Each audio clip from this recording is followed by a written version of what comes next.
I had a purpose before everybody had an opinion. The 0-2 pitch, swing and a miss, struck him out. You want Philly? Chase Utley, you are the man. You come out backyard and you try to start something, you always get your butt kicked. The prayers have been answered. How about those Eagles, baby?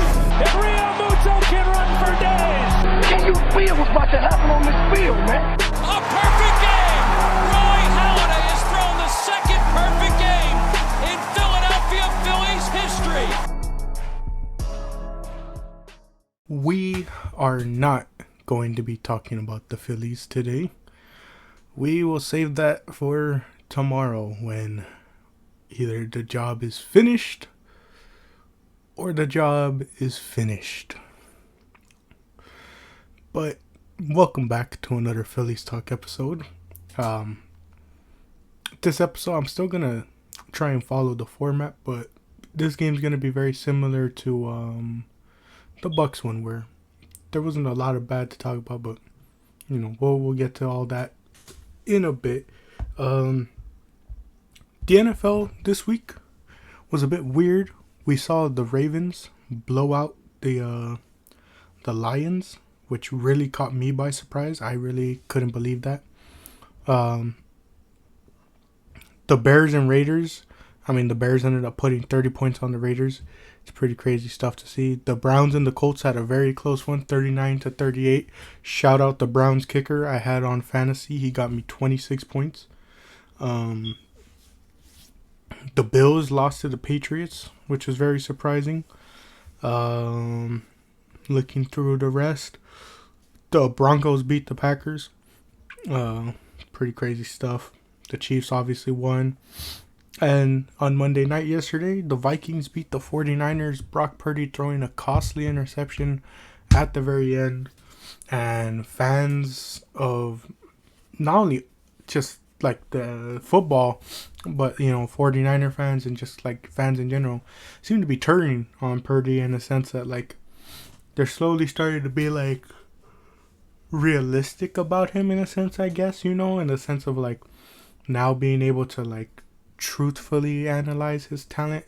And a lot of people are coming to like the conclusion that he's just like made to look good, which I don't know, that seems like such a weird thing to do, but you know how sports discourse goes, but overall pretty crazy week. And obviously we got a lot of craziness to look forward to in the upcoming week of week 8. But let's start with, the Eagles, and let's talk about some of the good that happened in their game.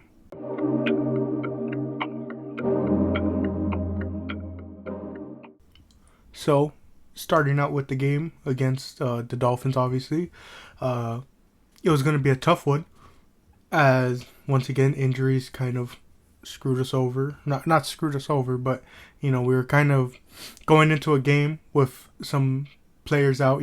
Reed Blankenship was out. Bradley Roby, who had actually been doing pretty decent for us, he was out. So it wasn't really the like what you wanted to see going into a game where you have such a high powered offense with the Dolphins, but the Eagles did a real good job. They held the time of possession for the most part, 36 minutes and 43 seconds to the Dolphins 23 and 17. They had 26 first downs while Miami only had 12. And looking into the stats, Jalen Hurts had himself a pretty good game. He had 279 yards, 2 touchdowns. He did have an interception, which we'll talk about later. But, he did pretty good. And then on the ground, 21 yards, 1 touchdown, obviously coming from a brotherly shove. Kenneth Gainwell got himself a touchdown. Swift had 62 yards on the day. Pretty good stuff there. And then continuing his streak, man, A.J. Brown, 10 catches for 137 yards and a touchdown. Dallas Goedert, 77 yards and a touchdown. Devontae Smith, 1 off of 50 yards. And Julio Jones, I didn't even see this. He had a catch for 3 yards. Pretty great game from the offense. Another good was the defense. Darius Slay had a pick. Josh Sweat, man of the thumbnail, 2 sacks on the day. Nolan Smith, showing his impact as a rookie, got a sack. Fletcher Cox and Jordan Davis combined for a sack. We'll talk about it. We'll talk about it now. I guess I was gonna save it for the very end because of how much I bring it up at the end. But the Eagles ended up trading for a safety. We traded with the Titans to get Kevin Byard. And in return, we sent Terrell Edmonds, who in his final game with the Eagles combined for 9 tackles, had 8 solo woods. You know, for the most part, don't remember much of how he played, and obviously it was only like a couple weeks he spent here. Feel a bit bad for the guy on a personal level, just because, you know, he was starting to get acclimated to the city. We saw him show up to a Phillies playoff game, you know, and he seemed to enjoy his time. But that you know, that's just the business side of things. He's off to Tennessee now. We get Kevin Byard to get us a safety. Thankfully, after what is it now? 7 weeks? Excuse me. 7 weeks of asking for it at this point. Even really 8 if we go back to the season preview that I recorded right before the season started, you know. Finally, you know, got a guy who was an all-pro safety that has been really good for the Titans. And hopefully it's reminiscent of the A.J. Brown trade where they just trade us a guy and he continues to go off for us for years to come, you know. But overall, the defense in this game did really well. Pretty much all I have to say about this game, we handled it pretty well. Closing it off, it was 31-17, and it was only 31 because at the very end, you know, we could have easily just ran the QB sneak like 4 more times and gotten a touchdown, you know, like we were right there. But, you know, this team, they didn't want to run up the points, you know, so we just left it at that. Sealed the game. Pretty good stuff. Tyreek Hill ended the night with 11 catches for 88 yards. Jalen Waddle 6 for 63. Tyreek had a touchdown. But, you know, I think we did a pretty good job. Now, that's still a good stat line for Tyreek, but, you know, and he still had like 11 catches on the day. But, like, you could tell in like the second half we made that adjustment, which was pretty good defensively, you know, making that adjustment. Tua only had 216 yards and a touchdown, threw an interception. But like I was saying, you know, we did a pretty good job of holding them in check and sort of adjusting after those like first couple of drives, you know, which, you know, was real good stuff, you know. Like, that's the one thing I'm really glad about the defense, you know, is that, you know, they've been really adjusting well. And really, if you look at it, they held this offense to 10 points because 7 of the points came from a pick, you know. So they held this offense down, an offense that was going pretty crazy in the previous weeks.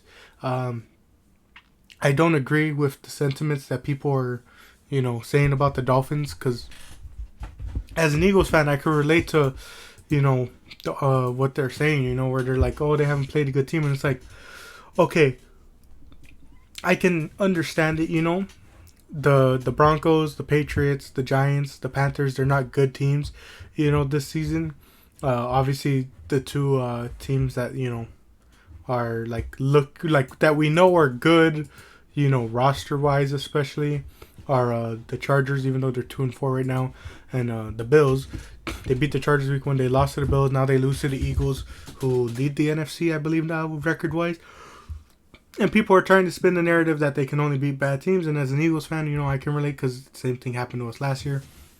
I just think it's kind of a bogus argument in the sense of, like, why should teams be penalized for simply playing the teams in front of them?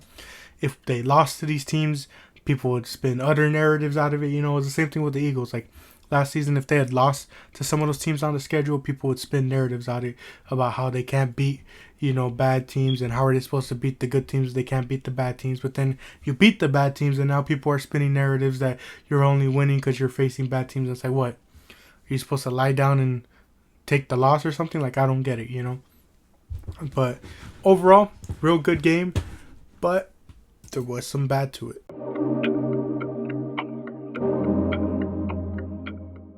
All right, so what was the bad? Well, to be frank, there really wasn't any bad outside of the interception from Jalen Hurts. And some of the offensive plays were still really struggling under Brian Johnson in the sense of, like, I don't know, his play calling, it's confusing at times. Like, I don't really know what he's thinking on certain points. Like, I think, was it in this game or was it in last week's game?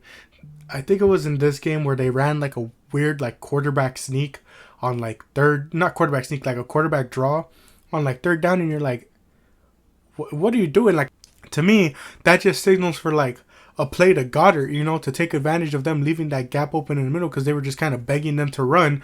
And it's like, they're begging you to run for a reason, so why are you playing into it, you know? And then the interception from Jalen was just kind of confusing in the sense of like, what kind of interceptions that, what play is that? He's really having a lot of those this season, you know, after having a pretty good season, like controlling the ball last year. He's really struggling with like fumbles and interceptions, and it's just, you know, it's going to be costly at some point. So that's really all I just want to see him improve on. This segment would be a lot longer if we were talking about the Phillies, because, oh my goodness, so much bad from this series. But we'll save that rant for tomorrow. If, you know, win or lose, we'll see what happens. But yeah, overall, the bad in this game, there wasn't really a whole lot, you know. Pretty good game from the Eagles.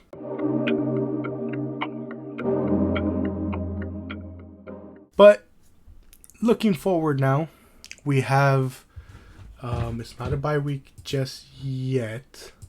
I'm trying to remember who we're playing next. It's the Commanders, man. Commanders, we're 6-1 right now. This could be a trap game. Got to be careful, Philly, you know.